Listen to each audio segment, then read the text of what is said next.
നമസ്കാരം. JB ജംഗ്ഷനിലേക്ക് സ്വാഗതം. വളരെ സവിശേഷതയുള്ള ഒരു വ്യക്തിത്വമാണ് ഇന്ന് നമ്മുടെ അതിഥി.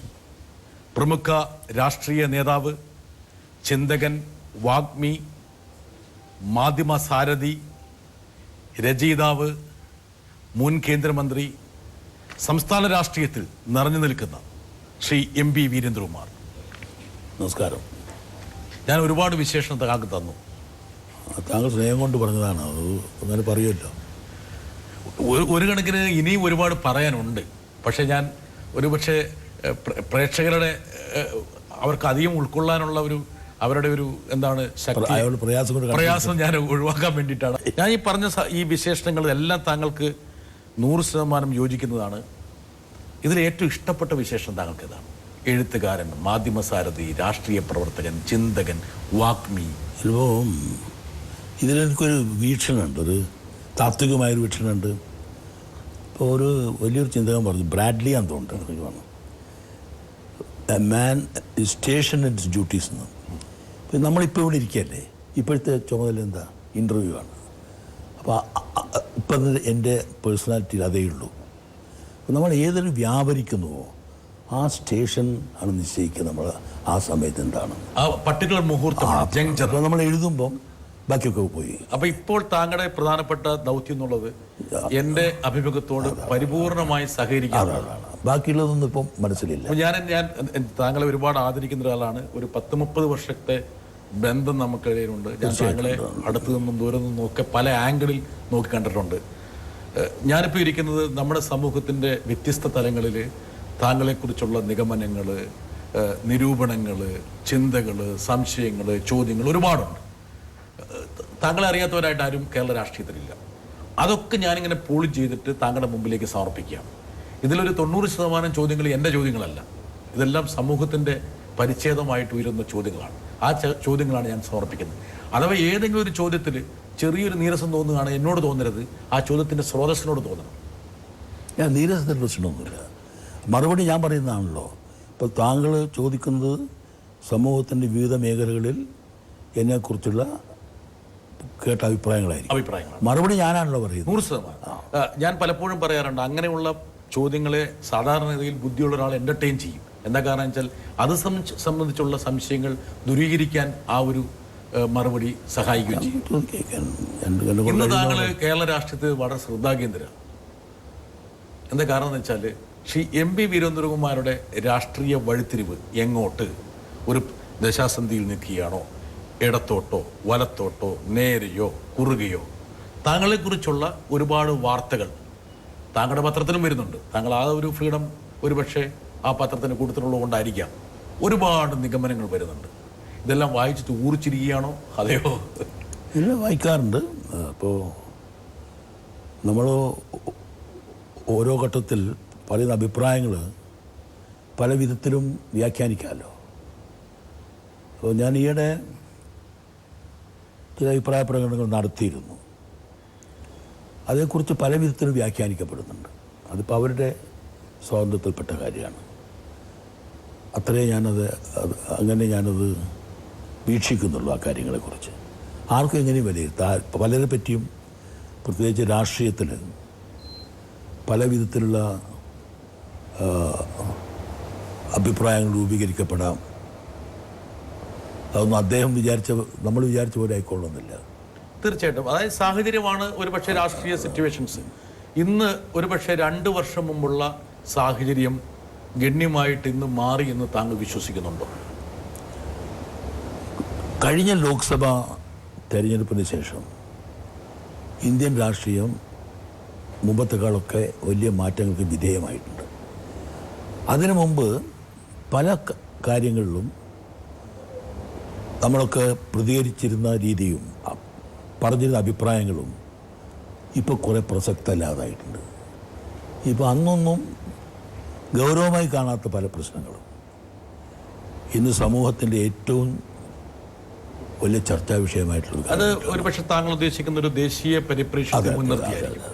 ഞാൻ കുറച്ചും കൂടി ഒരു മൈക്രോ ലെവലിലേക്ക് പോകും. എന്താ കാരണം എന്ന് വെച്ചാൽ നമ്മുടെ അഭിമുഖത്തിൻ്റെ ഒരു പ്രത്യേക ആവശ്യത്തിന് വേണ്ടിയിട്ടാണ് ഞാൻ മൈക്രോ ലെവലിലേക്ക് പോകും. കഴിഞ്ഞ 5-6 വർഷം മുമ്പുള്ള കേരള രാഷ്ട്രീയത്തിൽ ഗണ്യമായിട്ടുള്ള മാറ്റം സംഭവിച്ചു എന്ന് താങ്കൾ വിചാരിക്കുന്നുണ്ടോ? എല്ലാ പാർട്ടികൾക്കും സംഭവിച്ചിട്ടുണ്ട്, അവരുടെ പ്രസ്ഥാനങ്ങൾക്കും. പിന്നെ ഇവിടെ എന്താ വെച്ചാൽ ഒരു രാഷ്ട്രീയ പാർട്ടി ഒറ്റയ്ക്ക് ഭരിച്ചിട്ടില്ല കുറേ കാലമായിട്ട്. ഇപ്പോൾ കൂട്ടുമുന്നണികളാണ്. കൂട്ടുമുന്നണികൾ കുറച്ച് വിലയിരുത്തുമ്പം അത് മുന്നണിയുടെ വിലയിരുത്തലായിട്ട് വരുള്ളൂ. അത് ഒരു പാർട്ടിയുടെയും പ്രത്യേക അജണ്ട ഒന്നും ഇപ്പോൾ നടപ്പാവില്ല.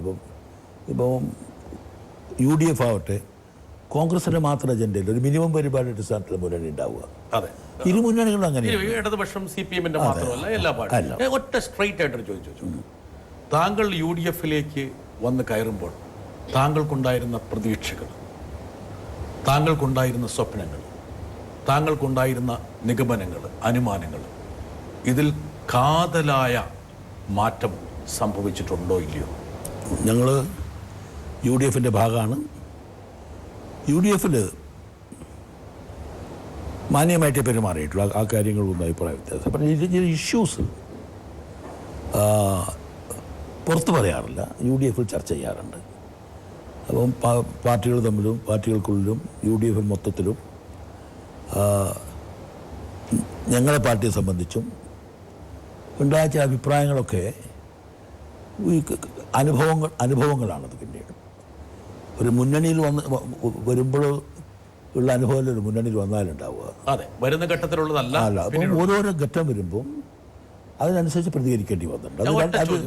അത് ഇരു മുന്നണികളിലും ഉണ്ടായി. തീർച്ചയായിട്ടും ഞാൻ ഒരു ചോദ്യം വളരെ എന്താ കാരണം വെച്ചാൽ നമ്മൾ കാണുന്ന പ്രേക്ഷകർക്ക് താങ്കളെപ്പോലുള്ള ഒരു സമർത്ഥനായ രാഷ്ട്രീയ വാഗ്മിയുടെ വാചകങ്ങൾ അത്ര എളുപ്പത്തിൽ ചിലപ്പം അങ്ങോട്ട് താങ്കൾ ഒരാളെ കൊണ്ട് എന്തും പറയിക്കാൻ കഴിവുള്ള ആളാണെന്ന് എനിക്കറിയാം. അത് സാധാരണ താങ്കൾ ഇന്റർവ്യൂവിൽ ഒരു പ്രത്യേകത എന്താ അറിയോ? ഈ ഇരിക്കുന്ന ആൾക്ക് തോന്നും അയാൾ ഏറ്റവും വലിയ ആളാണ്, തോന്നിക്കാൻ താങ്കൾക്ക് സഹായിക്കും, അപ്പോൾ എല്ലാം പറയും. അത് വലിയൊരു കഴിവാണ്. അത് ഞാൻ എപ്പോഴും വകവെച്ചൊരു കഴിവാണ്. താങ്കളിപ്പോൾ എന്നെ വളരെ വലുതാക്കുകയാണ്, എനിക്ക് തന്നെ ഇപ്പോൾ ഒരു കോൺഫിഡൻസ് വരികയാണ്. അത് താങ്കളുടെ കഴിവാണത്. അപ്പോൾ ആ കഴിവ് വെച്ചിട്ട് എന്നെ കൊണ്ട് എന്തെല്ലാം പറയിക്കാൻ സാധിക്കുമോ? ഞാൻ താങ്കളുടെ ആരോ പറഞ്ഞ പോലെ താങ്കളുടെ അനുഭവം, ഞാൻ പറയാം, പശ്ചാത്തലം, അതിന്റെ മുമ്പിലൊക്കെ ഞാൻ പറയാം. പറഞ്ഞേ ഉള്ളൂ. സ്ട്രൈറ്റ് അതായത് താങ്കൾ UDF-ൽ പ്രവേശിക്കുമ്പോൾ അല്ലെങ്കിൽ ആദ്യഘട്ടത്തിൽ ഒരു 1 to 10 സ്കെയിലിൽ താങ്കളുടെ സാറ്റിസ്ഫാക്ഷൻ 8 ആയിരുന്നെങ്കിൽ 1 to 10 സ്കെയിലിൽ ഇന്ന് നിൽക്കുമ്പോൾ, ഞാൻ വളരെ സ്പെസിഫിക് ആയിട്ട്, ഒരുപാട് യങ്സ്റ്റേഴ്സ് ഒക്കെ ആയിരിക്കും ഈ ഇന്റർവ്യൂ കാണുന്നത്, താങ്കൾ തന്നെ വളർത്തിക്കൊണ്ടുവന്ന ഒരുപാട് യങ്സ്റ്റേഴ്സ് ഉണ്ട്. 1 to 10-ൽ 8 ആയിരുന്നെങ്കിൽ ഇന്ന് അത് എത്രയായിരിക്കും? ഈ രാഷ്ട്രീയത്തിൽ കണക്കിൻ്റെ അടിസ്ഥാനത്തിലൊന്നും കൂട്ടാറില്ല. പെർസെൻറ്റേജും കണക്കൊന്നും പ്രസക്തമല്ല. ഇഷ്യൂസ് മാത്രമേ പ്രശ്നമുള്ളൂ. അല്ലാണ്ട് വരുമ്പോൾ എത്ര ശതമാനം ഉണ്ടായിരുന്നു, ഇപ്പോൾ എത്ര ശതമാനം. താങ്കൾ സംതൃപ്തനാണോ? സംതൃപ്തനാണെന്ന് പറഞ്ഞാൽ ഒരു മുന്നണി സംവിധാനത്തിൽ എപ്പോഴും മുന്നണിയുടെ കൂടെയാണല്ലോ. അപ്പോൾ ആ കാര്യത്തിൽ ചിലപ്പോൾ പല ഘട്ടത്തിലും പല പ്രതികരണങ്ങളും ഉണ്ടാവും. എന്താ കാരണം വെച്ചാൽ താങ്കളുടെ ഒരു പ്രത്യേകത എന്താ കാരണം വെച്ചാൽ ഇന്ന് UDF രാഷ്ട്രീയത്തിലാകട്ടെ LDF ആയിക്കോട്ടെ, താങ്കളുടെ എത്രയും ഒരുപക്ഷെ വിസ്തൃതമായിട്ടുള്ള സൗഹൃദങ്ങൾ, ബന്ധങ്ങൾ, ഈ പറഞ്ഞ രാഷ്ട്രീയ പരീക്ഷണങ്ങളെ മുൻനിർത്തിയുള്ള അറിവുകൾ, ചരിത്രത്തെക്കുറിച്ചുള്ള ബോധ്യം, ഉരുത്തിരിയുന്ന രാഷ്ട്രീയത്തെക്കുറിച്ചുള്ള ധാരണ, ഇതൊക്കെ വളരെ വിപുലമായിട്ടുള്ള ഒരു സമ്പത്താണ് താങ്കളുടേത്. പക്ഷെ ഇന്നത്തെ ഒരു സിറ്റുവേഷനിൽ UDF രാഷ്ട്രീയം അസസ് ചെയ്യുകയാണെങ്കിൽ എന്നെപ്പോലെ ഒരു എളിയ രാഷ്ട്രീയ വിദ്യാർത്ഥി ചിന്തിക്കുന്നത് UDF രാഷ്ട്രീയത്തിൽ കോൺഗ്രസ്സിന്, ഉമ്മൻചാണ്ടിക്ക്, KM മാണിക്ക്, മുസ്ലിം ലീഗിന്, കുഞ്ഞാലിക്കുട്ടിക്ക്, ഇതിനപ്പുറത്തേക്ക് ഒരു പ്രസരണ സ്വഭാവം UDF-ന്റെ അധികാര കേന്ദ്രത്തിലില്ല. ആ 3 വ്യക്തികളെ കേന്ദ്രീകരിച്ചുകൊണ്ടുള്ള ഒരു രാഷ്ട്രീയം മാത്രമാണ്. ഇപ്പം മുന്നണിയിൽ UDF-ൽ കോൺഗ്രസ് കഴിഞ്ഞാൽ ലീഗും, ലീഗ് കഴിഞ്ഞാൽ കേരള കോൺഗ്രസും പ്രധാന ഘടകകക്ഷികൾ തന്നെയാണ്. അപ്പോൾ അതാത് പാർട്ടികളുടെ ശക്തിക്കനുസരിച്ച് അതാത് പാർട്ടിക്ക് മുന്നണിയിൽ സ്വാധീനം ഉണ്ടാവും. അത് അസ്വാഭാവികമായിട്ടൊന്നുമില്ലാതെ. ഞങ്ങളുടെ പാർട്ടിയെപ്പറ്റി പറയാ വെച്ചാൽ ഞങ്ങൾക്ക് 2 MLA-മാരേ ഉള്ളൂ, ഒരു മന്ത്രിയുണ്ട്. വെറും ഇപ്പോൾ ശക്തിയുടെ അടിസ്ഥാനത്തിൽ മാത്രം കണക്കെടുത്താൽ ഏറ്റവും നല്ലൊരു വകുപ്പാണ് ഞങ്ങൾക്ക് കിട്ടിയിട്ടുള്ളത്.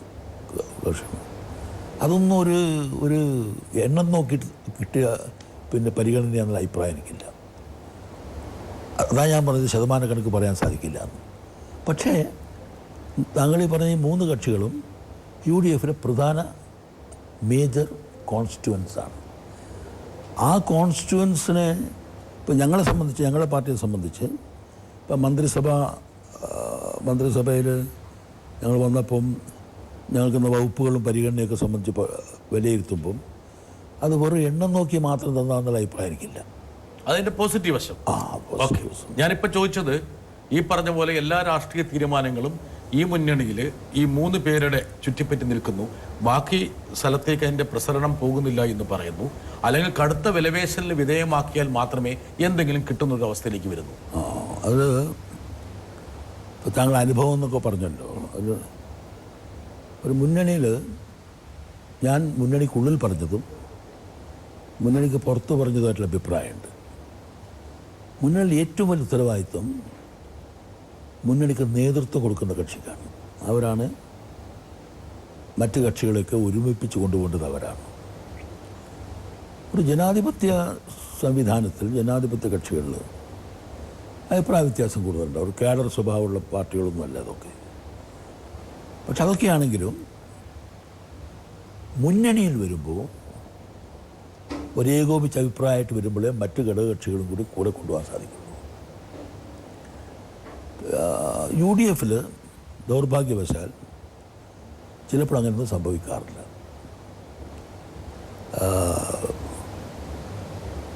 ഭരിക്കുന്ന കക്ഷികൾ തന്നെ, നേതൃത്വം കൊടുക്കുന്ന കക്ഷികൾ തന്നെ ഉള്ള അഭിപ്രായ വ്യത്യാസങ്ങളിൽ മറ്റ് ഘടകകക്ഷികൾക്ക് ഏതെങ്കിലും ഒരു ഭാഗത്ത് നിൽക്കേണ്ടി വരിക എന്ന് പറയുമ്പോൾ രാഷ്ട്രീയമായ പ്രയാസങ്ങളുണ്ടാവും. അതിൻ്റെ ഒരു വിലയിരുത്തലിൻ്റെ പ്രശ്നം, ഒരു അസ്വസ്ഥതയുണ്ട്. അല്ല, ഒരു വിലയിരുത്തലിൻ്റെ പ്രശ്നം. അസ്വസ്ഥത എന്നൊന്നും ഞാൻ പറയുന്നില്ല, രാഷ്ട്രീയത്തിൽ അങ്ങനെയൊന്നുമില്ല.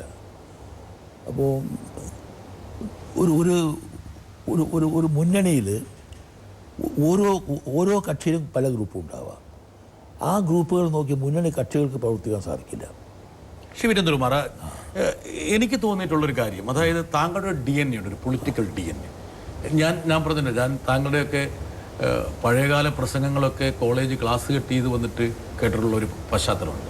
താങ്കൾ എവിടെയെങ്കിലും പ്രസംഗിക്കുന്നുണ്ടെങ്കിൽ അത് കേൾക്കാൻ വേണ്ടി ബസ് പിടിച്ചും വന്ന് ആ ഒരു പശ്ചാത്തലം ഉണ്ടായിരുന്നു താങ്കളുടെ ഒരു കാലഘട്ടത്തിൽ. അതൊക്കെ കേരള സമൂഹം ഇങ്ങനെ എന്നാൽ അതങ്ങോട്ട് ഗൾഫ് ഡൗൺ ചെയ്തൊരു കാലമുണ്ട്. താങ്കളുടെ ഒരു പൊളിറ്റിക്കൽ DNA എപ്പോഴും ഒരു ലെഫ്റ്റിനോട് ചേർന്നൊരു DNA ആയിരുന്നു. താങ്കൾ UDF പോയപ്പോൾ അതിൻ്റെ കാരണങ്ങളെക്കുറിച്ചൊക്കെ ഒരുപാട് നമ്മൾ ചർച്ച ചെയ്തിട്ടുള്ളതാണ്. താങ്കൾക്ക് ന്യായമായ കാരണങ്ങളുണ്ടാകാം, അതൊക്കെ വേറെ കാര്യം. പക്ഷെ താങ്കളുടെ പൊളിറ്റിക്കൽ DNAയും UDF DNAയും തമ്മിൽ ഒരു പൊരുത്തവും ഞാൻ കണ്ടില്ല എന്ന് മാത്രമല്ല, ഒരുപാട് പേര് കണ്ടില്ല. താങ്കളുടെ സുഹൃത്തുക്കൾ, താങ്കൾ ഒരു വെള്ളത്തിൽ നിന്ന് കരയ്ക്ക് പിടിച്ചിട്ട് ഒരു മത്സ്യത്തിൻ്റെ ഒരു അവസ്ഥയിലാണ് പലപ്പോഴും എന്ന് എനിക്ക് തോന്നിയിട്ടുണ്ട്. ഒരുപക്ഷെ താങ്കളുടെ തന്നെ വളരെ വേണ്ടപ്പെട്ടവർക്ക് തോന്നി. താങ്കളെ ഒരു 2 കൈയും കാലും കെട്ടിയിട്ട പോലെ താങ്കൾ ഇങ്ങനെ വലിയൊരു സമുദ്രത്തിൽ നീന്തി തുടിച്ചുകൊണ്ടിരുന്ന ഒരാളാണ്. പെട്ടെന്ന് UDF താങ്കൾ തന്നെ പറഞ്ഞതുപോലെ ഒരു യാതൊരുവിധ സ്വഭാവവും ഇല്ലാതെ അങ്ങോട്ടും ഇങ്ങോട്ടും വലിയുന്ന ഒരു റബ്ബർ സ്വഭാവത്തിലുള്ള മുന്നണിയിലേക്ക് കയറിയപ്പോൾ താങ്കൾക്ക് വലിയൊരു മാറ്റം സംഭവിച്ചു. ലോക്സഭയുടെ സമയത്ത് അന്ന് ഞാൻ LDF ഭാഗമായിരുന്നു. അന്ന് ചില സർക്കാരുകൾക്കൊക്കെ പിന്തുണ കൊടുത്തു, കോൺഗ്രസ് അടക്കം. അന്നത്തെ പല നയങ്ങളോടും അഭിപ്രായ വ്യത്യാസം എനിക്ക് ഉണ്ടായിട്ടുണ്ട്, കോൺഗ്രസിൻ്റെ തന്നെ. എനിക്കറിയാം താങ്കൾ ചിദംബരത്തിൻ്റെ കൂടെയൊക്കെ ഞാൻ പറയാം, അതല്ല ആ കാലഘട്ടത്തിൽ ഞാൻ പറയുന്നത്. ഇപ്പോൾ UDF കേന്ദ്രത്തിൽ ഇടതുപക്ഷ കക്ഷികൾ കോൺഗ്രസ് ഗവൺമെൻറ്റിനെ സപ്പോർട്ട് ചെയ്ത കാലത്ത് അന്നത്തെ പല നയങ്ങളും ഞങ്ങൾക്ക് എതിർപ്പുണ്ടായിരുന്നു. ഉദാഹരണത്തിന് പറയാം, ഈ ഇൻ്റലക്ച്വൽ പ്രോപ്പർട്ടി റൈറ്റ്സ് ഇവിടെ പിന്നെ പ്രോഡക്റ്റ് പാറ്റൻറ്റിങ് പ്രോസസ് പാറ്റൻറ്റിങ് വന്നപ്പോൾ അന്ന് ഞാൻ CPM ലീഡേഴ്സിനോട് പറഞ്ഞു, നിങ്ങളെടുക്കുന്ന ലൈൻ ശരിയല്ല. അതിന് അമെൻമെൻറ്റിൻ്റെ ഭാഗം നിൽക്കാത്ത ഞാൻ മാത്രമേ ഉള്ളൂ പാർലമെൻറ്റിൽ. അന്ന് എവിടെയായിരുന്നു ഇടതുപക്ഷം ഇതിൻ്റെ കോർപ്പറേഷൻ്റെ രജിസ്ട്രേഷൻ്റെ കൂടിയായിരുന്നില്ലേ ഞാൻ പറയുന്നത്. അപ്പം അങ്ങനെയൊക്കെ സംഭവിച്ചിട്ടുണ്ട്. അപ്പോൾ ഒരു പാർട്ടി ഇപ്പോൾ ഇടതുപക്ഷ മുന്നണിയിൽ നിന്ന് അന്ന് അവിടുത്തെ കേന്ദ്ര ഗവൺമെൻറ്റിനെ സഹായിച്ചിരുന്ന കാലത്ത് ഇടതുപക്ഷങ്ങൾ അംഗീകരിച്ച പല നയങ്ങളോടും വ്യക്തിപരമായി വിയോജിപ്പുള്ള ആളായിരുന്നു ഞാൻ. എൻ്റെ പാർട്ടിക്ക്. പക്ഷെ കൂടെ നിന്നിട്ടുണ്ട്. അതേസമയം അവസാനം ബ്രേക്ക് ചെയ്ത് എവിടെയാ വെച്ചാൽ പിന്നെ ആണവ നയത്തിലാണ്. അതെ, അതിലും പിന്നീട് വന്ന അഭിപ്രായം പറയാം. ഇപ്പോൾ കൂടംകുളം വന്നു. കൂടംകുളം വന്നപ്പോൾ കൂടംകുളം എന്ന് പറഞ്ഞതുകൊണ്ട് ആണവ നിലയത്തിനെ പറ്റി മൊത്തത്തിലുള്ള അഭിപ്രായങ്ങൾ മാറില്ല.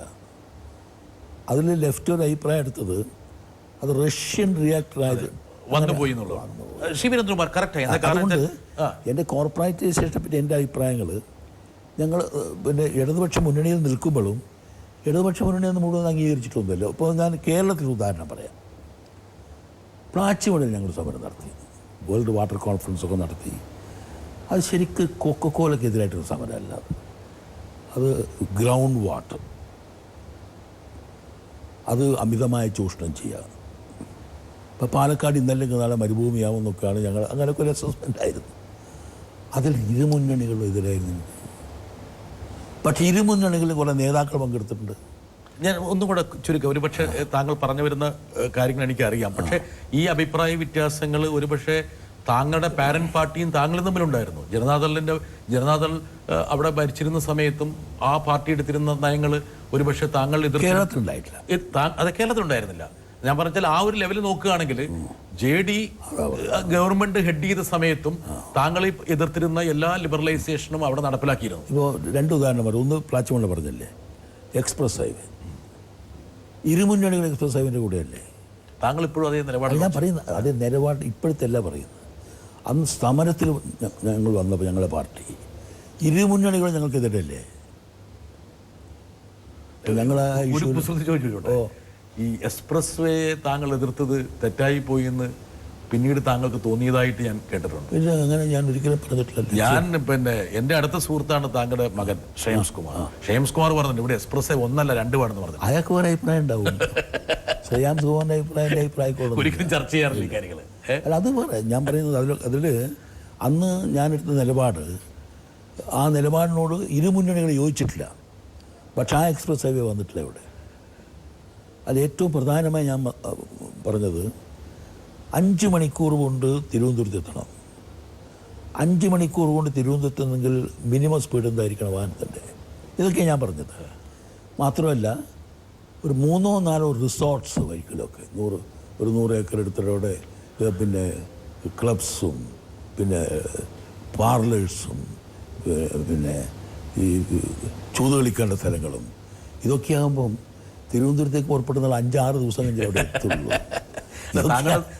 താങ്കളുടെ നർമ്മത്തിന് അല്ല, എന്താ പറഞ്ഞ നർമ്മല്ല, ഇതൊക്കെ ഒരു ഫാക്ട്സ് ആയി. കറക്റ്റ്. ഞാൻ ഒരു അപ്പോഴുണ്ടായിട്ടുള്ള ഞാൻ ഒരുപക്ഷെ നമ്മുടെ വിഷയം അല്പം ഒന്ന് ഡൈവേർട്ട് ചെയ്തു എങ്കിൽ പോലും ഈ പറഞ്ഞ ഞാൻ പറഞ്ഞതിൻ്റെ ചുരുക്കം എന്താ വെച്ചാൽ ഇതിലൊക്കെ ചില അഭിപ്രായങ്ങൾ ഇരു മുന്നണികളും അംഗീകരിച്ച അഭിപ്രായങ്ങളല്ല.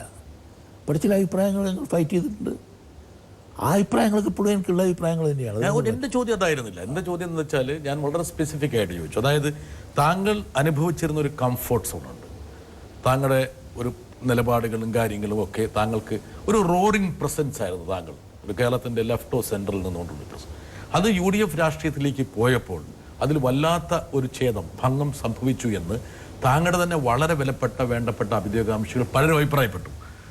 ഒരുപക്ഷെ താങ്കൾക്ക് നേരിട്ട് അതിനോട് പ്രതികരിക്കാൻ പറ്റില്ല. പക്ഷെ താങ്കൾക്ക് മനസ്സിൽ അത് സംബന്ധിച്ച് ചില കണക്കൂട്ടലുണ്ടാകാം. ഞാൻ ആ ഒരു വസ്തുത ഒരു ചോദ്യമായിട്ടും പ്രതികരണമായിട്ടാണ് താങ്കളുടെ മുമ്പിൽ വെച്ചത്. പിന്നീട് താങ്കളുടെ ഭാഗത്തുണ്ടായിട്ടുള്ള പല വീർപ്പുമുട്ടലുകളിലും പ്രതികരണങ്ങളിൽ നിന്നും താങ്കൾ വളരെ പരിഷ്കൃതനായ ഒരു രാഷ്ട്രീയ നേതാവായതുകൊണ്ട് ഒരു മുന്നണിക്കുള്ളിൽ പറയുന്നത് പുറത്തു പറയാനുള്ള ഒരു മണ്ടത്തരവും മൗഢ്യവും താങ്കൾ കാണിക്കാത്തതുകൊണ്ടും അതിൽ സഭ്യത പാലിക്കുന്നതുകൊണ്ടും അങ്ങനെയല്ല കാണുന്നത്. ഇപ്പോൾ ഞങ്ങൾ മുന്നണിയിൽ വന്നപ്പം മുന്നണിയിലെ മിനിമം പരിപാടിയിലാണ് ഞങ്ങൾ അംഗീകരിച്ചത്. അങ്ങനെ പരിപാടിയൊക്കെ ഉണ്ടോ UDF? പരിപാടി അങ്ങനെയാണ്, മുന്നണി ഉണ്ടായിട്ടുള്ള അങ്ങനെയാണ്. ഞാൻ പിന്നീടുള്ള കാര്യം ചോദിച്ചത് താങ്കൾക്ക് തന്നെ അറിയാം. അത് ഏത് മുന്നണി അങ്ങനെ ഉണ്ടാവുക. അവസാനം ഇപ്പോൾ അതിൽ ഇപ്പോൾ പ്രധാനപ്പെട്ട പാർട്ടിയുടെ ചില നയങ്ങളൊക്കെ അടിച്ചേൽപ്പിക്കപ്പെടും. അത് വേറെ ഇഷ്യൂ. അതുകൊണ്ട് ഒരു മാക്സിമം ഒരു പാർട്ടിയുടെ മാക്സിമം അഭിപ്രായങ്ങളല്ല മുന്നണിയുടെ അഭിപ്രായം. ആ പരിപാടികളാണ് ഞാൻ അംഗീകരിച്ചിട്ടുള്ളത്. അതിലൊക്കെ വ്യതിയാനങ്ങൾ വന്നിട്ടുണ്ടാവും. അത് ഇരുമുന്നണികളിലും വന്നിട്ടുണ്ട്. അല്ല, ഞാൻ സ്പെസിഫിക് ആയിരുന്നു. കാരണം വെച്ചാൽ ഇപ്പം നമ്മൾ താങ്കൾ ലെഫ്റ്റിൻ്റെ ഭാഗമായിരുന്ന സമയത്തെ വ്യതിയാനങ്ങൾ സംസാരിക്കുന്നതിൽ പ്രസക്തിയില്ല. അത് കാലികമല്ല. ഇന്നത്തെ കാലിക രാഷ്ട്രീയത്തിൽ പറഞ്ഞു പറഞ്ഞു മുന്നണി രാഷ്ട്രീയത്തിന്റെ അനുഭവങ്ങൾ പറഞ്ഞു തന്നേയുള്ളൂ. അല്ല കേരളത്തില് എന്ന് മുന്നണി രാഷ്ട്രീയം ഉണ്ടായിട്ടുള്ളൂ. ഇന്ന് താങ്കൾ UDF-ൽ സംതൃപ്തനാണോ? ഇപ്പോൾ UDF-ലെ ഘടകകക്ഷിയാണ് ഞങ്ങൾ. UDF-ൽ തന്നെയാണ് ഞങ്ങളുള്ളത്. എന്റെ ചോദ്യം അതായിരുന്നില്ല.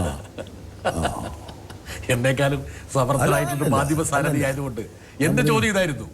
താങ്കൾ UDF-ന്റെ ഘടകകക്ഷി രാഷ്ട്രീയത്തിൽ ഈ സംതൃപ്തി അസംതൃപ്തി ഒന്നുമല്ല. രാഷ്ട്രീയത്തിൽ എപ്പോഴും ഇഷ്യൂസ് മാത്രമേ ഉള്ളൂ.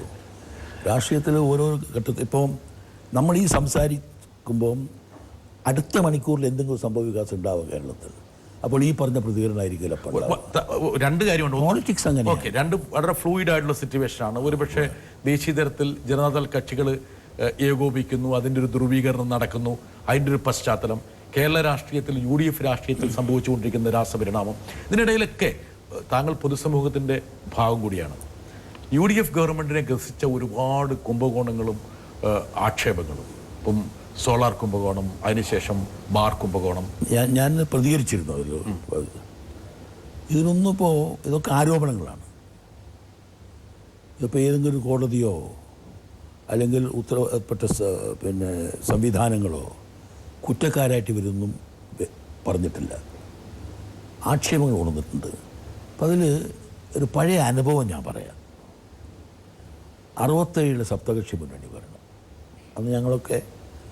അന്ന് സപ്തകക്ഷി മുന്നണിയുടെ ഭാഗമായിരുന്നു. ആ സപ്തകക്ഷി മുന്നണിയിൽ നിന്ന് ലീഗും മറ്റുള്ള പാർട്ടികൾക്ക് വിട്ടുപോകേണ്ട ഒരു സാഹചര്യം ഉണ്ടായിരുന്നു. അതെന്തായിരുന്നു അറിയാം സാഹചര്യം? ഓർമ്മയുണ്ടോ? ഒരു അഴിമതി ആരോപണമായി ആർക്കെതിരായിട്ട് വെല്ലിംഗ്ടൺ. അതെ. അപ്പോൾ അതിൽ എടുത്ത നിലപാട്, 2 നിലപാട് വന്നു. ഞങ്ങളൊക്കെ EMSൻ്റെ കൂടെ ആയിരുന്നു ആ കാര്യത്തിൽ.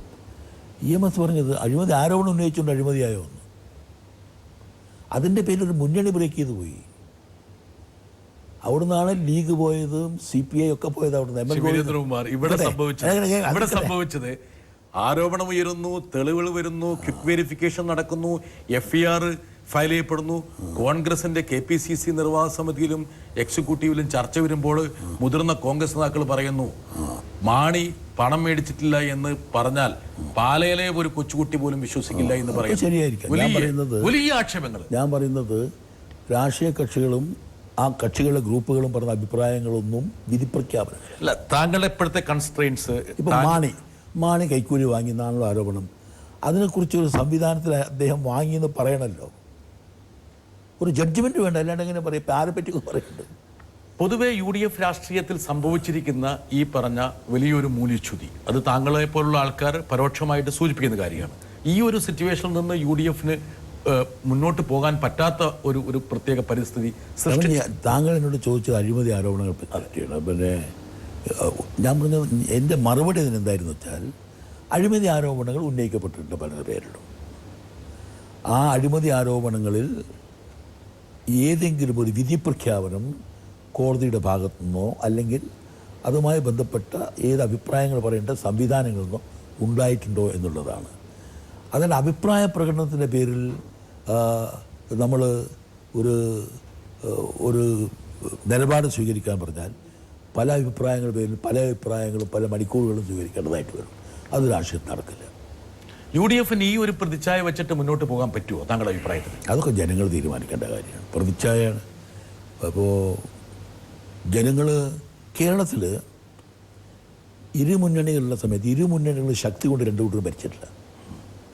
ഒരു 4-5% ആളുകളാണ്, അഭിപ്രായങ്ങളാണ് എന്നും മുന്നണി അധികാരത്തിൽ കൊണ്ടുവന്നിട്ടുള്ളത്. ഇപ്പോൾ ഒരു ഫിക്സഡ് ആയിട്ട് ഒരു ശതമാനം ഉണ്ടാവാം. പക്ഷെ അതിലപ്പുറം ഒരു വോട്ടിംഗ് പാറ്റേൺ ഇവിടെയുണ്ട്. അവരാണ് ഇന്നും തീരുമാനം. കേരളത്തിൽ സാർവത്രിക അഴിമതിയാണ് എന്ന് പ്രസ്താവന ഇറക്കിയത്. അതിൽ ഞാനൊരു വേറെ കാര്യം പറയാം. ഞാനൊരു UDF-ലൊരു കാര്യം പറയാം. ഇടതുപക്ഷ മുന്നണി പ്രതിപക്ഷത്തുള്ള കക്ഷിയാണല്ലോ, അവരാണല്ലോ ഇതൊക്കെ ഉന്നയിക്കേണ്ടതും. പക്ഷേ ഇടതുപക്ഷ മുന്നണിക്കുള്ള ഏറ്റവും വലിയ പരാതി, അവരൊരു പ്രതിപക്ഷമായി പ്രവർത്തിക്കാൻ ഒരു ദിവസമെങ്കിലും UDF അനുവദിച്ചില്ല എന്നുള്ള വലിയ പരാതി. ഒരു ദിവസമെങ്കിലും പ്രതിപക്ഷമാവണ്ടേ? ആന്റണി ഒരു പ്രതിപക്ഷ നേതാവിൻ്റെ പറയുന്നത് അങ്ങനെയൊക്കെ പറയുന്നുണ്ട്. ചില അഭിപ്രായങ്ങൾ UDF തന്നെ വരുമ്പോൾ മറ്റുള്ള കക്ഷിക്ക് റോളില്ലാതാവുക. ഒരിക്കലും ഞാൻ തമാശയായിട്ട് പറഞ്ഞിരുന്നു, ഒരു ഇടതുപക്ഷ മുന്നണിയുണ്ട്, അവരും രാഷ്ട്രീയത്തിലുള്ളവരാണ്. ഒരു ദിവസത്തെങ്കിലും റോൾ അവർക്ക് കൊടുക്കണ്ടേ ഒരു മുന്നണി. താങ്കൾ ഇത് പറഞ്ഞുകൊണ്ട് എന്റെ ചോദ്യത്തോട് താങ്കൾ പ്രതികരിക്കാതെ ഒഴിഞ്ഞു പോകില്ല. അതായത് ഞാൻ പറയുന്നത് അതായത് AK ആന്റണിയെ പോലെ പരിചിതനായിട്ടുള്ള കേരള രാഷ്ട്രീയത്തിന്റെ ആത്മാവ് കണ്ട ഒരു വ്യക്തി പറയുന്നു സർവത്ര അഴിമതിയാണ് കേരളത്തിൽ. അദ്ദേഹം പറഞ്ഞത് വ്യക്തിപരമായിട്ട് ആരെയും പറഞ്ഞിട്ടില്ല. വീരേന്ദ്രകുമാർ ഒരുപാട് ഇന്റർപ്രിട്ടേഷൻ അല്ല, സാർവത്രിക അഴിമതി ഉണ്ട് എന്ന് പറഞ്ഞു. അപ്പോൾ സാർവത്രിക അഴിമതിയാണെങ്കിൽ പഞ്ചായത്ത് ബോർഡ് മുഴുവൻ പിരിച്ചുവിടണ്ടേ? ഒരു സംസ്ഥാനത്ത് നേതൃത്വം നൽകുന്ന ഒരു മുന്നണിയുടെ അല്ലെ ഗവൺമെന്റ് ആ ഒരു സമൂഹത്തിൽ ചെലുത്താൻ കഴിയുന്ന ഒരു പൊളിറ്റിക്കൽ കൾച്ചറിന്റെ അദ്ദേഹം അഭിപ്രായം പറഞ്ഞു. അഭിപ്രായത്തിന് പേരിൽ എന്ത് നടപടി എടുക്കാൻ പറ്റുക? ഞാൻ പ്രാക്ടിക്കലാണ് ചോദിക്കുന്നത്. ആന്റണിയെ പോലെ സമുന്നതനായിട്ടുള്ള നേതാവ് അത് പറഞ്ഞു ശരിയായിരിക്കാം. സാർവത്രിക അഴിമതി എന്ന് പറഞ്ഞാൽ മന്ത്രിസഭയിൽ മാത്രം ഒതുങ്ങില്ലല്ലോ, എല്ലാ തലങ്ങളിലും അഴിമതി ഉണ്ടല്ലോ. അത് എന്താ ഇപ്പം ചെയ്യുക? മന്ത്രിസഭയിലെ അഴിമതിയെങ്കിലും കൈകാര്യം ചെയ്യണം. അതാ അദ്ദേഹം ഞങ്ങൾ ആന്റണിയെ പറ്റി എന്നോട് ചോദിച്ചത്. അതെ, സാർവത്രിക അഴിമതി എന്ന് പറഞ്ഞു എന്താ ഇപ്പം ചെയ്യേണ്ടത്? ചർച്ച ചെയ്യാം. അഴിമതി ഇല്ലാതാക്കേണ്ട വഴികൾ എന്താണെന്ന് ആലോചിക്കുക. ചെറിയ ആക്ഷേപങ്ങൾ വരുമ്പോൾ അധികാര സ്ഥാനത്ത് നിന്ന് രാജിവെച്ചിട്ടുള്ള വലിയൊരു പശ്ചാത്തലമുള്ള ഒരു ജനാധിപത്യ പ്രക്രിയയാണ് നമുക്കുള്ളത്. അത് കേന്ദ്രത്തിലും കേരളത്തിലൊക്കെ അധികാര സ്ഥാനങ്ങളിലൊക്കെ പുല്ലുപോലെ വലിച്ചെടുത്തിട്ടുള്ള ആൾക്കാരുണ്ട്. താങ്കൾ തന്നെ 1987 ഗവൺമെന്റിൽ മന്ത്രിയായി സത്യപ്രതിജ്ഞ ചെയ്ത് മണിക്കൂറുകൾക്കുള്ളിൽ താങ്കൾ മാറി. അതൊക്കെ പ്രശ്നങ്ങളാണ്. പക്ഷേ അധികാര സ്ഥാനങ്ങൾ എന്നുള്ളത് ആത്യന്തികമായിട്ടുള്ള ഒരു താവളമല്ല. താങ്കൾ എന്നോട് ചോദിച്ച ആന്റണിയെ പറ്റി തീർച്ചയായിട്ടും ആന്റണിയുടെ പ്രസ്താവനയിൽ എന്ത് നടപടിയാണ് താങ്കൾ പ്രതീക്ഷിക്കുന്നത് പറയും. സ്വാഭാവികമായിട്ട് ഇത് സംബന്ധിച്ചുള്ള ഒരു സർക്കാർ തലത്തിലുള്ള ഒരു അഴിമതിയെക്കുറിച്ചുള്ള ഒരു കുറ്റസമ്മതം കൂടിയല്ലേ അത്? ഒരു ആരോപണം ഉന്നയിച്ചാൽ അതിനൊരു നടപടി വേണമല്ലോ. ആന്റണി ഒരു ആരോപണം ഉന്നയിച്ചു, ആരോപണം അഭിപ്രായം പറഞ്ഞു.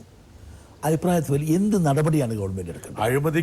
അഴിമതി ആരോപണങ്ങൾക്ക് വിധേയരായി പ്രഥമ ദൃഷ്ടിയ തെളിവുണ്ടെന്ന് വന്ന ആൾക്കാരെയെങ്കിലും മന്ത്രിസഭയിൽ നിന്ന് ഒഴിച്ചു നിർത്താനുള്ള ഏതെങ്കിലും കോടതി പറഞ്ഞോ?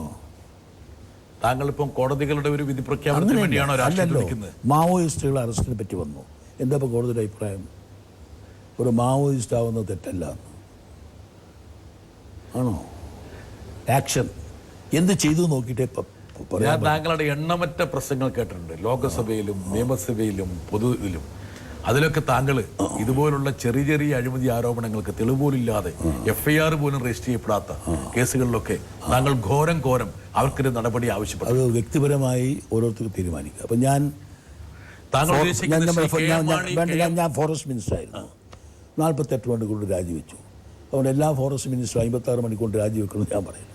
അത് എൻ്റെ ഡിസിഷനാണ്. താങ്കൾ ഉദ്ദേശിക്കുന്നത് അതായത് ഈ അഴിമതി ആരോപണങ്ങൾക്ക് വിധേയരായി FIR പോലും സമർപ്പിക്കപ്പെട്ട ആൾക്കാർ അവർ സ്വന്തം മനസാക്ഷി അനുസരിച്ച് തീരുമാനിക്കട്ടെ. FIR സമർപ്പിച്ച കുറ്റായോ?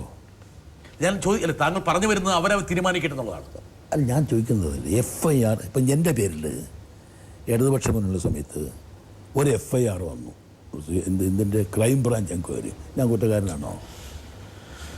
ആണോ? ഒരു FIR കൊടുത്ത കുറ്റക്കാരനാകും. എന്നാൽ പിന്നെ നാളെ ആരും ആവാമല്ലോ. താങ്കൾ പേരിൽ FIR നാളെ ചാർജ് ചെയ്യിച്ചോടെ. FIRൻ്റെ അല്ല ഇഷ്യൂ. ഒരു കോടതിയോ അല്ലെങ്കിൽ ഇപ്പോൾ ലോകായുക്ത അങ്ങനെയൊക്കെ ഉണ്ടല്ലോ, അല്ലെങ്കിൽ വിജിലൻസ് കോടതികൾ, അവർ പറയണം ഇദ്ദേഹം കുറ്റക്കാരനാണ്. അതൊരു ജഡ്ജ്മെൻറ്റാണ്. അതിൻ്റെ പേരിലല്ലാണ്ട് ഒരു ഗവൺമെൻറ് എങ്ങനെ തീരുമാനിക്കുക? ഏത് ഗവൺമെൻറ് ആയിക്കോട്ടെ, UDF അല്ല. അപ്പം നാളെ ഇടതുപക്ഷ മുന്നണി അധികാരത്തിൽ വന്നു, ഒരു ആരോപണങ്ങൾ ഉന്നയിച്ചു, ഒരു FIR രജിസ്റ്റർ ചെയ്യാൻ ഇപ്പോൾ വലിയ പണിയൊന്നുമില്ല. ആർക്ക് വേണം? ശ്രീ വീരേന്ദ്രകുമാർ, അത് ഒരുപക്ഷെ താങ്കളുടെ സ്റ്റേച്ചറിൽ ചേരാത്ത വാചകങ്ങളാണ് താങ്കൾ പറയുന്നതെന്ന് വേണമെങ്കിൽ ചില ആൾക്കാർ ആക്ഷേപിച്ചേക്കാം. പക്ഷേ താങ്കളൊരു മുന്നണിയുടെ ഭാഗമായി നിൽക്കുമ്പോൾ സ്വാഭാവികമായിട്ടും ഇതുപോലൊരു നിലപാട് സ്വീകരിക്കുന്നതിൽ ഒരു അപാകത ഇല്ലതാണ്. ഞാൻ അതൊന്നുമല്ല, ഞാൻ സ്വതന്ത്രമായിട്ട് തന്നെ അഭിപ്രായം പറയുകയാണ്. ഒരു FIR ചാർജ് ചെയ്താൽ അത് ചാർജ് ഷീറ്റാണോ? ഒരു സർക്കാരിൻ്റെ നിയന്ത്രണത്തിലുള്ള വിജിലൻസ് തന്നെ ക്വിക്ക് വെരിഫിക്കേഷൻ നടത്തുന്നു.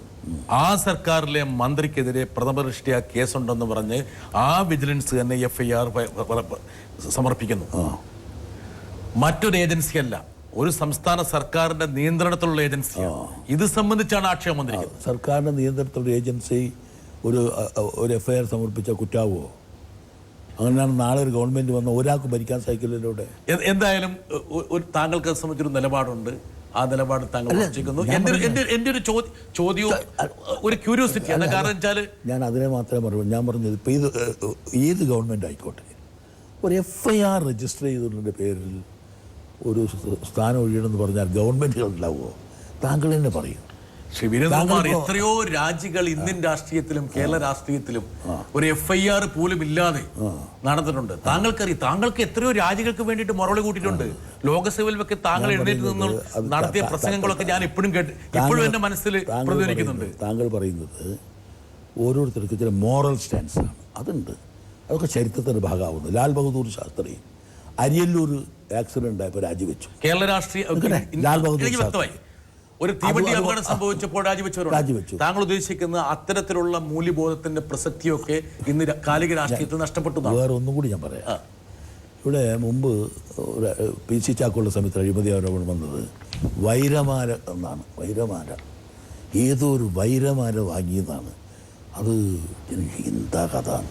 ഇപ്പോഴതൊക്കെ ആരോപണമായിട്ട് ഉന്നയിച്ചവനെ ഭ്രാന്തെന്ന് പറയും. എന്തായാലും രാഷ്ട്രീയം ഒരുപാട് മാറിയിരിക്കുന്നു. ജനങ്ങളും മാറി. ജനങ്ങളും മാറി, രാഷ്ട്രീയത്തിന്റെ സ്റ്റാൻഡേർഡും മാറി. അതല്ലേ താങ്കൾ ഉദ്ദേശിക്കുന്നത്? അല്ല, പഴയ വിധത്തിലുള്ള വിലയിരുത്തലുകളല്ല ഇപ്പോൾ. അല്ല, താങ്കളുടെ ചില നിലപാടുകൾ, പ്രസ്താവനകൾ, അനുമാനങ്ങൾ, രാഷ്ട്രീയ നടപടികൾ, ഇതൊക്കെ പൊതുസമൂഹത്തിൽ മാത്രമല്ല കോൺഗ്രസിലും ചർച്ചയ്ക്ക് വന്നു. വലിയ ചർച്ച വന്നു. അതായത് കോൺഗ്രസിന്റെ കമ്മിറ്റികളിൽ മാത്രമല്ല, കോൺഗ്രസിന്റെ മുഖപത്രം ആയിട്ടുള്ള വീക്ഷണം ആരെങ്കിലും ഒരു ലേഖനം എഴുതിയതല്ല, എഡിറ്റോറിയൽ എഴുതി, മുഖപ്രസംഗം എഴുതി, അത് വളരെ കടുകട്ടി ഭാഷയിൽ. അതേസമയം താങ്കളെ എങ്ങനെയൊക്കെ ആക്ഷേപിക്കാവോ ആ ആക്ഷേപത്തിനുള്ള എല്ലാ വെക്കാബുലറീസ് ഉപയോഗിച്ചുള്ളത്. ഒരുപക്ഷെ താങ്കൾ മാതൃഭൂമി എഡിറ്റോറിയൽ വായിച്ചതിനേക്കാൾ ശ്രദ്ധാപൂർവ്വം താങ്കൾ ആ എഡിറ്റോറിയൽ വായിച്ചിട്ടുണ്ടാവും. വായിച്ചു. എത്ര വട്ടം വായിച്ചു? ഒറ്റ വട്ടം വായിച്ചു. ചിലത് താങ്കൾക്ക് ഒന്നും കൂടി ഒന്ന് വ്യക്തിപരമായി ചോദിച്ചാൽ എനിക്ക് പറയാനുള്ളത്, ഞാൻ പല എഡിറ്റോറിയൽ അങ്ങനെ പല പത്രങ്ങളും വായിച്ചിട്ടുണ്ട്. ഇപ്പോൾ അതിനെപ്പറ്റി മറുപടി സുധീരൻ പറഞ്ഞു, പിന്നെ ചെന്നിത്തല പറഞ്ഞു, ഉമ്മൻചാണ്ടിയും പറഞ്ഞു. അവർ പറഞ്ഞു അത് പറയാൻ പാടില്ലായിരുന്നു. ഞാൻ ചോദിച്ചോട്ടെ, ഞാൻ ഇടതുപക്ഷ മുന്നിലായിരുന്നല്ലോ, 10-12 ലേഖനങ്ങൾ ദേശാഭിമാനിയെ പറ്റി എഴുതി. അതിൽ ഒന്നെന്തായിരുന്നു അറിയോ? ഞാൻ എൻ്റെ പെങ്ങളെ കൊന്നു എന്നാണ്. അല്ല, ഞാൻ പറഞ്ഞത്, ഞാനിത് വായിച്ചോന്ന് ചോദിച്ചപ്പോൾ പറഞ്ഞത് ഇതൊക്കെ ഞാൻ വായിച്ചിട്ടുണ്ട്. അപ്പോൾ പെങ്ങൾ എൻ്റെ അടുത്ത് നിന്ന് പറഞ്ഞു, ഏട്ടാ ഞാൻ മരിച്ചിട്ടില്ല. ഞാൻ എന്ത് ചെയ്യാനാ, എനിക്കൊന്നും ചെയ്യാൻ പറ്റില്ല. ഒരു സംഭവമാണ്. അപ്പോൾ എന്ത് ചെയ്യാനപ്പോൾ എഴുതിയെന്താ? ഞാൻ പറയുന്നത് ഈ അനുഭവം ഉണ്ടായെന്ന് പറഞ്ഞത് നിങ്ങൾ എന്നെ പറ്റിയാണല്ലോ ചോദിച്ചത്. എൻ്റെ അനുഭവത്തെ പറ്റി ചോദിച്ചതുകൊണ്ട് ഞാൻ പറയാണ്, ഇതിനെല്ലാം ഞാൻ ഇങ്ങനെയുള്ള പലതിനും ഞാൻ അനുഭവിക്കേണ്ടി വന്നിട്ടുണ്ട്. അപ്പൊ അന്നത്തെ പ്രതികരണം ഇന്നോ പ്രതികരണം അന്ന് ഉണ്ടായ സമാനമായ അനുഭവമാണ് ഞാൻ പറഞ്ഞതല്ല. അത് ഞാൻ പറയുന്നത് പൊളിറ്റിക്കൽ അറ്റാക്കിനെ പറ്റിയല്ല ഞാൻ പറയുന്നത്. ഞാൻ പറയുന്നത് എൻ്റെ സിസ്റ്റർ ജീവനോടുള്ള, അത് വ്യക്തമായി. എനിക്ക് താങ്കൾ അന്ന് നമ്മൾ ഞാൻ വേണമെങ്കിൽ ഒരു പക്ഷേ ഞാൻ പറയുന്നത് അതൊരു ഇഷ്യൂ ആക്കാൻ പറഞ്ഞതല്ല. അല്ല, അതും വായിച്ചാണ് ഞാൻ 12-14 താങ്കൾ ഒരു പ്രാവശ്യമോ ഒന്നിലേറെ പ്രാവശ്യമോ അല്ലെങ്കിൽ താങ്കളുടെ പാർട്ടിക്കാർ നിരവധി പ്രാവശ്യമോ പിന്നെ വായിച്ചിട്ടുള്ള എഡിറ്റോറിയലിന്റെ അതും കൂടി ഇല്ലാതെ താങ്കൾ ഒരു ഞാൻ വേണമെങ്കിൽ ഒരുപക്ഷെ താങ്കൾ മറന്നുപോയിട്ടുണ്ടെങ്കിൽ തീർച്ചയായിട്ടും ഓരോ വാചകങ്ങളും താങ്കൾക്ക് ഓർമ്മയുണ്ടോ? അഭയം നൽകി ഏറെക്കാലം അന്തിയുറങ്ങി കൂരയ്ക്ക് തീ കൊളുത്തി വെളുപ്പാങ്കാലത്ത് ഇറങ്ങിപ്പോകുന്നത് വഞ്ചനയും ക്രൂരതയുമാണ്. ഈ നന്ദി കെട്ടവരുടെ ഹൃദയശൂന്യരുടെയും കാര്യം, ഇത് നന്ദി കെട്ടവരുടെയും ഹൃദയശൂന്യരുടെയും കാര്യം. കിടപ്പറയിൽ നിന്ന് ഇറങ്ങിപ്പോയ വഴിയെ പോകുന്ന ജാരനുമായി സൊള്ളുന്നതും സംസർഗത്തിന് വിലപേശി വിലയുറപ്പിക്കുന്നതും കുടിലകളുടെ കാര്യം. ഭാഷ മോശമല്ല, മോശമല്ല. സാഹിത്യപരമായിട്ട് വിലയിരുത്തുമ്പോൾ കുന്നോളം നന്മ ചെയ്യുന്ന കോൺഗ്രസിനെ കുന്നിക്കുരുവോളം നന്ദി തിരിച്ചു കിട്ടാത്തത് എന്തുകൊണ്ടാണ് താങ്കൾ തിരിച്ചു നന്ദി ചെയ്യാത്തത്? എന്നോടാ അതെ, ഞാനല്ല ചോദിക്കുന്നത്, വീക്ഷണ ചോദിക്കണേ. അതിനെ മറുപടി സുധീരൻ പറഞ്ഞല്ലോ. ഇനി പറയാം. കടലോളം കനിവും ആകാശപ്പരപ്പോളം ആദരവ് നൽകി കോൺഗ്രസിനെ ആരെങ്കിലും തിരിച്ചുകൊത്തിയാൽ ചരിത്രം അവർക്ക് മാപ്പ് നൽകില്ല.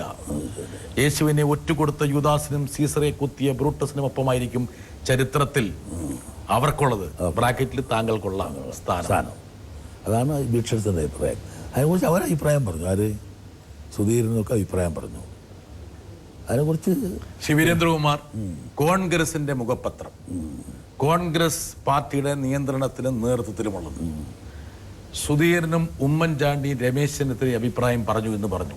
ആ അഭിപ്രായത്തിന്റെ ഒരു വാചകവോ ഒരു വാക്കോ ഒരു കുത്തോ കോമയോ പോലും വീക്ഷണം പ്രസിദ്ധീകരിച്ചില്ല. ഇത് വന്നുകൊണ്ടാണ് കുറച്ചാൾ വായിച്ചതെന്ന് തോന്നുന്നത്. അതല്ല, ആ പ്രതികരണങ്ങൾ, അതായത് KPCC അധ്യക്ഷൻ നടത്തിയ പ്രതികരണം, ആ തിരുത്ത് വീക്ഷണം ബഹിഷ്കരിച്ചു. അതിനർത്ഥം ഈ ഒരു എഡിറ്റോറിയൽ വിഭാവനം ചെയ്യുന്ന ആശയഗതിയിൽ അവർ ഉറച്ചു നിൽക്കുന്നു. മുഖ്യമന്ത്രി എന്നെ കണ്ടപ്പോൾ പറയാ, ഇവിടെ ഐക്യജനാധിപത്യ മുന്നണി അധികാരത്തിലുണ്ടല്ലോ അല്ലേ? ഇടതുപക്ഷ മുന്നണിയിൽ തന്നെ ഞങ്ങളെ പാർട്ടി തുടർന്നിരുന്നെങ്കിൽ ഐക്യജനാധിപത്യ മുന്നണി അധികാരത്തിൽ ഉണ്ടാവുമായിരുന്നില്ല എന്നുള്ളത് അവരും അംഗീകരിക്കുന്നുണ്ട്. അത്രയൊക്കെ അതിൻ്റെ മറുപടി പറയാനുള്ളൂ ആ കാര്യത്തിൽ. അത് അവരെന്നെ പറഞ്ഞുകൊണ്ട് ഞാൻ പിന്നെ അധികം അത് പറയാൻ പോയിട്ടില്ല. അതൊക്കെ അവരെ മാന്യതയുടെ പ്രശ്നമാണ്. താങ്കളെ വേദനിപ്പിച്ചോ ഇത്? രാഷ്ട്രീയത്തിന് അങ്ങനെ വേദനയൊന്നുമില്ല. എന്തായാലും മനുഷ്യന്മാരല്ലേ ശ്രീ വീരേന്ദ്രകുമാർ, സ്വാഭാവികമായിട്ടും നമുക്കും സാധാരണ മനുഷ്യരുടെ വൈകാരികമായ മാനസിക വിക്ഷോഭങ്ങൾ ഉണ്ടാവില്ലേ? ഇതുപോലുള്ള ഭാഷയിൽ അങ്ങനത്തെ ഭാഷ എഴുതിയുണ്ടെന്ന് വേദനിക്കുന്ന പ്രശ്നമൊന്നുമില്ല. എഴുതിയ ആൾ കുറച്ച് എഴുതാൻ അറിയാമെന്ന് തോന്നി. മാതൃഭൂമിയിലേക്ക് റിക്രൂട്ട് ചെയ്യണ എഴുതിയാണ് നല്ലത്, നമുക്ക് ആലോചിക്കാം. താങ്കൾ ഒരുപക്ഷെ വീണ്ടും ശ്രദ്ധാകേന്ദ്രമാക്കിയത് ഒരു റിപ്പോർട്ടിന്റെ ഒരു പകർപ്പാണ് ഇത് പാലക്കാട് തോൽവിയെക്കുറിച്ചുള്ള സബ് കമ്മിറ്റിയുടെ നിഗമനങ്ങൾ. ഇത് അതിൻ്റെ തന്നെ പകർപ്പെടുത്തിയിരിക്കുകയാണ് ഞാൻ. ഇതിൽ കോൺഗ്രസിന്റെ ഭാഗത്തുള്ള വീഴ്ചകൾ വ്യക്തികളെ കേന്ദ്രീകരിച്ച്, അതായത് കേന്ദ്ര തെരഞ്ഞെടുപ്പ് കമ്മിറ്റിയുടെ ഭാരവാഹിത്വത്തിൽ നിന്ന് പോലും പ്രധാന നേതാക്കൾ മാറി നിന്നു. മുൻ DCC president VS Vijayaraghavan, DCC president CB Balachandran, ഈ രണ്ടും കൂടി ആയിക്കഴിഞ്ഞാൽ അവിടുത്തെ കോൺഗ്രസിന് സംഘടനയായി. ഇത്രയും കാര്യങ്ങൾ 1, 2, 3, 4 ഒക്കെ വിട്ടിട്ടുള്ള ഒരു റിപ്പോർട്ടുണ്ട്. ഈ റിപ്പോർട്ട് പൊടി പിടിക്കലല്ലാതെ പ്രത്യേകിച്ചായൊരു നടപടിയും അവിടെ ഉണ്ടാകില്ല എന്ന് കോൺഗ്രസ് സുഹൃത്തുക്കൾ പറയുന്നു. ഏതായാലും അത് റിപ്പോർട്ടുണ്ട്. ഞാൻ ആ ഇലക്ഷന് ശേഷവും ഇലക്ഷന് മുമ്പും ഒരു അഭിപ്രായം പ്രകടിപ്പിച്ചിട്ടില്ല. UDFൻ്റെ സബ് കമ്മിറ്റി റിപ്പോർട്ടാണിത്. ഇത് കോൺഗ്രസിൻ്റെയോ JDUവിൻ്റെയോ റിപ്പോർട്ടല്ല. ആ നിലയിൽ ആ റിപ്പോർട്ട് UDFൻ്റെ ചെയർമാന് സബ്മിറ്റ് ചെയ്തത്. അതവരെന്താ ചെയ്യുന്നതെന്ന് എനിക്കറിയില്ല. അത് ഒരു UDF ചർച്ചയ്ക്ക് വന്നിട്ടില്ല. അപ്പോൾ ഞങ്ങളുടെ അഭിപ്രായം ഞങ്ങൾ പറയാം. ഒരു റിപ്പോർട്ട് എന്നുള്ളത് ശരിയാണ്. ഈ റിപ്പോർട്ട് UDFൻ്റെ റിപ്പോർട്ടാണ്. ഈ റിപ്പോർട്ട് മാനിക്കപ്പെടണം, അതനുസരിച്ച് നടപടികൾ ഉണ്ടാകണം. അത് UDFൻ്റെ ഘടകകക്ഷിയായിട്ട് നമ്മൾ തുടരുമ്പം UDF നിയോഗിച്ച ഒരു സബ് കമ്മിറ്റി ഒരു റിപ്പോർട്ട് UDFന് കൊടുത്താൽ അത് ചർച്ച ചെയ്ത് തീരുമാനം എടുക്കേണ്ട ചുമതല UDFനുണ്ടല്ലോ രാഷ്ട്രീയമായിട്ട്. കൊടുത്തിട്ടല്ലേ ഉള്ളൂ. അതെന്താണെന്ന് നോക്കുക, UDF യോഗം കൂടി അവരാലോചിക്കട്ടെ. അത്തരമൊരു ചർച്ചയോ നടപടിയോ ഉണ്ടാകുന്നില്ലെങ്കിൽ അത് UDF കൂടിയിട്ട് അതിനെപ്പറ്റി ഉള്ള ചർച്ച വരുമ്പോൾ അഭിപ്രായം പറയുക. അങ്ങനെ ഒന്നും നടക്കുന്നില്ല, അപ്പം അതിനെപ്പറ്റി അഭിപ്രായം പറയാം. ഇപ്പം തന്നെ പറയേണ്ട കാര്യമില്ലല്ലോ. UDFൻ്റെ സബ് കമ്മിറ്റി റിപ്പോർട്ട് UDF ചെയർമാനെ കൊടുത്തു. അത് ഇതുവരെ UDF ചർച്ചയ്ക്ക് വന്നിട്ടില്ല.